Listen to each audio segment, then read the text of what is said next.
পাঠাবেন না? না না না না, আমাদের শিক্ষা যখন ব্যাহত হবে আমরা কখনো পাঠাবো না।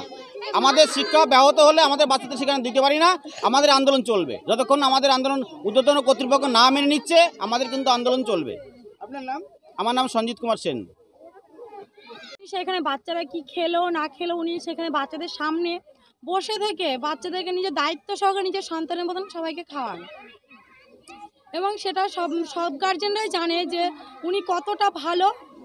আর সেই কারণে আমরা চাই যে উনি যাতে টুঙ্গি প্রাইমারি স্কুল থেকে যাতে বদলি না হন, আর উনি যদি বদলি হয়ে যায় তাহলে আমরা মায়েরা চাইবো না যে স্কুলে আমাদের ছেলেমেয়েদের পাঠাবো।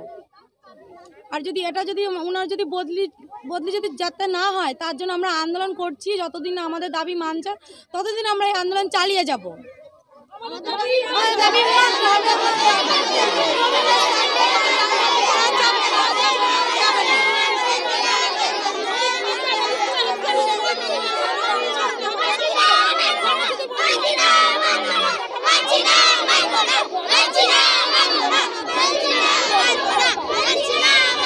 বিষয় না, ওপর মহল থেকে স্যারের নির্দেশ এসেছে, তাই স্যার চেঞ্জ হচ্ছে। কিন্তু আমরা আমাদের বাচ্চাদের কথা চিন্তা করে আমাদের স্যারকে আমরা বদলি হতে দিতে চাইছি না। কেন? কারণ স্যারের কাছে আমাদের বাচ্চারা অনেক কিছু শিখেছে এবং স্কুলের পরিবেশটা স্যারের কাছে খুব উন্নত। স্যার চলে গেলে মনে হচ্ছে আমরা সেই পরিবেশটা পাবো না। অন্য স্যার আসবে, তিনি নিশ্চয়ই ভালো, তাহলেও আমরা এই স্যারকে বদলি হতে চাইছি না। যদি বদলি হয়ে যায় তাহলে কি আপনাদের বাচ্চাকে স্কুলে না, আমাদের বাচ্চারা খুব কান্নাকাটি করছে, স্কুলে আসবে না। আমরাও চাই না স্যার না থাকলে স্কুলে আসবে বাচ্চারা। স্যার যদি চলে যায় তাই কি আপনারা বাচ্চাদের স্কুলে পাঠাবেন না? না, পাঠাবো না। আপনার নাম? টুসি ঘোষ। কোন স্কুল?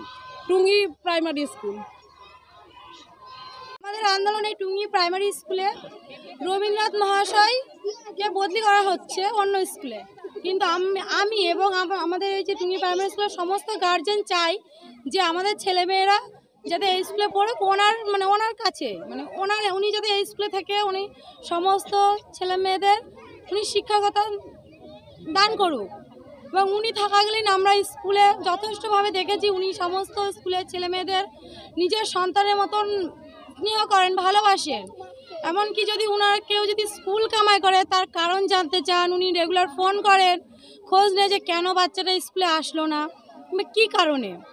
যে এমনকি যে স্কুলে আসলেও আমরা যে নিশ্চিন্তভাবে বাবা মায়েরা নিশ্চিন্তভাবে থাকি যে না ওই স্কুলের স্যার যথেষ্ট ভালো, সমস্ত ছেলেমেয়েদের দেখাশোনা করেন। এমনকি এই যে আমাদের স্কুলে যে মিড ডে মিলটা পাশাপাশি গার্জেনরা বলছে যে প্রধান শিক্ষক যে আপনি রবীন্দ্রনাথ, আপনি যদি চলে যান তারাও স্কুলে বাচ্চাদের পাঠাবে না। এই সিদ্ধান্তটা নেওয়াটা তো কেমন হয়ে যাবে? বাচ্চাদের তো পড়াতে হবে, তাদের সন্তান তো মানুষ হবে। যে বাচ্চাকে স্কুলে পাঠিয়ে তারা নিঃসন্দেহে থাকতেন। হয়তো যিনি আসবেন তিনি আমার থেকেও ভালো করতে পারেন, এটা আমি আশা রাখি। আর আমার ওপরে যেরকম ওনারা বিশ্বাস করছেন তিনার ওপর বিশ্বাস রাখতে হবে, যেহেতু এটা একটা প্রসিডিওরের মধ্যে যেতে হবে। এটা তো বললে তো আমি তো এখানে থাকতে পারবো না। স্যার আপনার নাম? আমার নাম রবীন্দ্রনাথ নাথ। আপনি কোন স্কুলের শিক্ষক আর কোন পদে আছেন? আমি বর্তমানে টুঙ্গি প্রাইমারি স্কুলের টিচার ইনচার্জ হিসাবে আছি। বদলির ব্যাপারটা আমি তো নিজে চয়েস করেছি, যেহেতু আমাদের কাউন্সিলিং চলছিল, ফর্ম আমি ফিল আপ করেছিলাম, আমার লিস্টেড হয়েছি, সিরিয়ালে আমি 73-তে ছিলাম।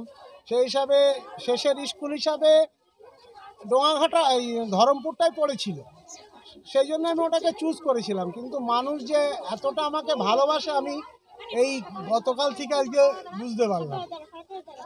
আমারও খুব খারাপ লাগছে এই ব্যাপারটা নিয়ে, আমার খুব খারাপ লাগছে।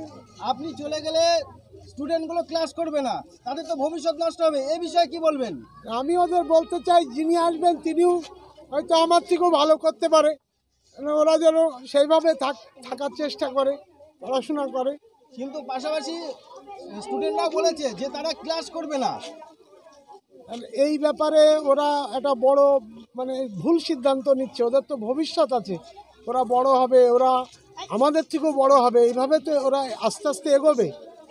ওদের এই সিদ্ধান্তটাকে আমি মান্যতা দিচ্ছি না, কারণ ওরা এটা ভুল কথাই বলে ফেলছে।